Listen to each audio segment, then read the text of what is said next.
বিকাশ ভবনের সামনে থেকে সরতে নারাজ আন্দোলনকারীরা। সকাল থেকে লাগাতার স্লোগানিং চলছে। বৃহস্পতিবার চাকরিহারাদের আন্দোলনে রক্তারক্তি হয়। আহত 40 জনেরও বেশি দাবি চাকরিহারাদের। বৃহস্পতিবার ধস্তাধস্তিতে আহত হয়েছেন কয়েকজন পুলিশ কর্মীও। পুলিশের লাঠিচার্জের প্রতিবাদে ধিক্কার দিবস পালন করেন গতকাল চাকরিহারা আন্দোলনকারীরা। এখনো জমায়েত, সেখান থেকে সরতে নারাজ বিকাশ ভবনের সামনে থেকে আন্দোলনকারীরা। স্লোগানিং চলছে আজ সকাল থেকেও।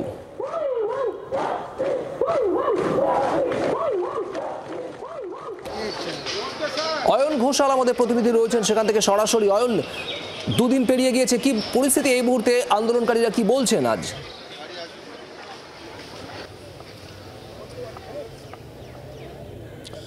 সুপ্রভাত শুভদীপ, বিকাশ ভবনের বাইরের যে ধর্ণা, যে বিক্ষোভ, যে অবস্থান, সেটা আজকে একাদশতম দিনে পড়ল। বাইরের ধর্ণা বিক্ষোভ অবস্থান কিন্তু নতুন করে আর খুব আকর্ষণ অর্থাৎ খুব বেশি উত্তপ্ত চেহারা নেওয়ার পরিস্থিতি নেই। কিন্তু বৃহস্পতিবারের পর থেকে শুক্রবার সন্ধে পর্যন্ত যা যা হয়েছে তার পরিপ্রেক্ষিতে বিকাশ ভবনের ভেতরের নিরাপত্তা লক্ষণীয়ভাবে বাড়ানো হয়েছে। আমরা এর আগে যখন বৃহস্পতিবার সকালেও এখানে এসেছিলাম, অর্থাৎ যেদিনকে দফায় দফায় কার্যত রক্তাক্ত পরিস্থিতি তৈরি হয়েছিল বিকাশ ভবনে, সেদিনও কিন্তু বিকাশ ভবনের যে একেবারে মূল প্রবেশ পথ, ভবনের ঠিক নিচে, সেই প্রবেশ পথে এত পুলিশ ছিল না। কিন্তু আজকে আমরা কি দেখছি? আজকে আমরা দেখছি, বা গতকালও আমরা সকালে যে ছবি দেখেছি, তাতে বিকাশ ভবনের যে মূল প্রবেশ পথ, যেখান দিয়ে সরকারি আধিকারিক বা কর্মীরা প্রবেশ করেন, সেই প্রবেশ পথের ধারে কাছে যাতে কোনোভাবেই কোনো চাকরিহারা আন্দোলনকারী তারা এসে পৌঁছতে না পারেন, তার জন্য এখানে পুলিশ ফোর্সকে সম্পূর্ণ প্রস্তুত রাখা হয়েছে।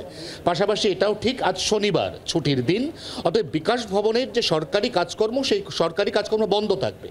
এই অবস্থাতেও যাতে কোনোভাবেই কোনো চাকরিহারা আন্দোলনকারী বিকাশ ভবনের মূল যে ক্যাম্পাস বা প্রাঙ্গণ, সেই প্রাঙ্গণ পর্যন্ত পৌঁছতে না পারেন, সে বিষয়টি সুনিশ্চিত করতে বিধাননগর কমিশনারেটের পক্ষ থেকে এখানে পর্যাপ্ত পুলিশি ফোর্স, সেগুলির ব্যবস্থা রাখা হয়েছে। পদস্থ আধিকারিকরা রয়েছেন। তার পাশাপাশি বিকাশ ভবনের যে মেন গেট, সেই মেন গেট কার্যত সিল, সেটা বেশ কয়েকদিন ধরে সিল, গত 7 থেকে 8 দিন ধরে। এবং সেই সিল করা গেটের এই প্রান্তে, অর্থাৎ আমরা যে প্রান্তে দাঁড়িয়ে রয়েছি বিকাশ ভবনের, সেই প্রান্তেও কিন্তু গার্ডরেল এনে রাখা হয়েছে।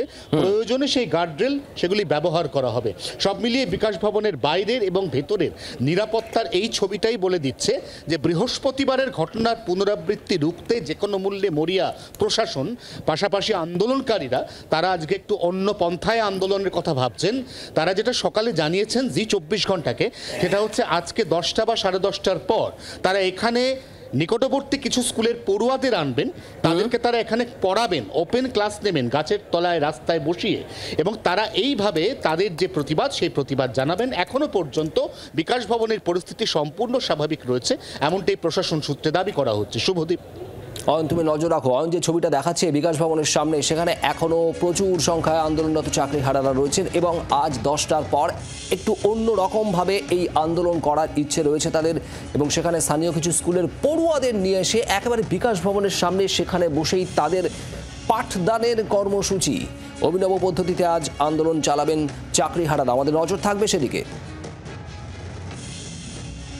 আর এদিকে বৃহস্পতিবার থেকে যা ঘটে চলেছে বিকাশ ভবনের সামনে, তা নিয়ে বিজেপি নেতা দিলীপ ঘোষ কি জানিয়েছেন শোনাবো আপনাদের। সুপ্রতিমবাবু যেটা বলছেন হয়তো কিছু ঠিক আছে। আর এই ধরনের আন্দোলন পশ্চিমবাংলায় প্রথমবার নয়।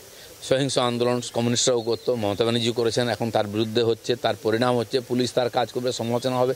কিন্তু যেদিন প্রথম বিক্ষোভ দেখান এই চাকরিহারারা বিভিন্ন জায়গায়, ডিআই অফিসে বা এতে, সেদিনের চিত্রটা মনে করুন, কে লাথি মেরেছিল এদেরকে, কে লাঠি পেটা করে। তখন তো সহিংস আন্দোলন হয়নি, তখন তো এতজন একসঙ্গে নামেনি। জেলায় জেলায় বসেছিলেন না, 100-200 যারা চাকরিহারা বসেছিলেন, তারা স্লোগান দিচ্ছিলেন, তারা গেটের সামনে বসেছিলেন না, গেটে হাত দিয়েছেন না ভেঙেছেন। তখন কেন পুলিশের এই অ্যাটিটিউড হয়েছে, কেন লাথ খেতে হয়েছে? এই যোগ্য চাকরির প্রার্থী আর আমাদের যারা টিচারদের কি লাথি খাওয়ার দায়িত্ব? যুগ পাল্টে গেছে, পায়ে হাত দিয়ে প্রণাম করার চাইতে পায়ে লাথি মারবে শিক্ষকদেরকে? এটা খালি শিক্ষকদের নয়, সারা সমাজের রোষ এটা। বাংলার আওয়াজ, বাঙালির আবেগ, জি 24 ঘন্টা।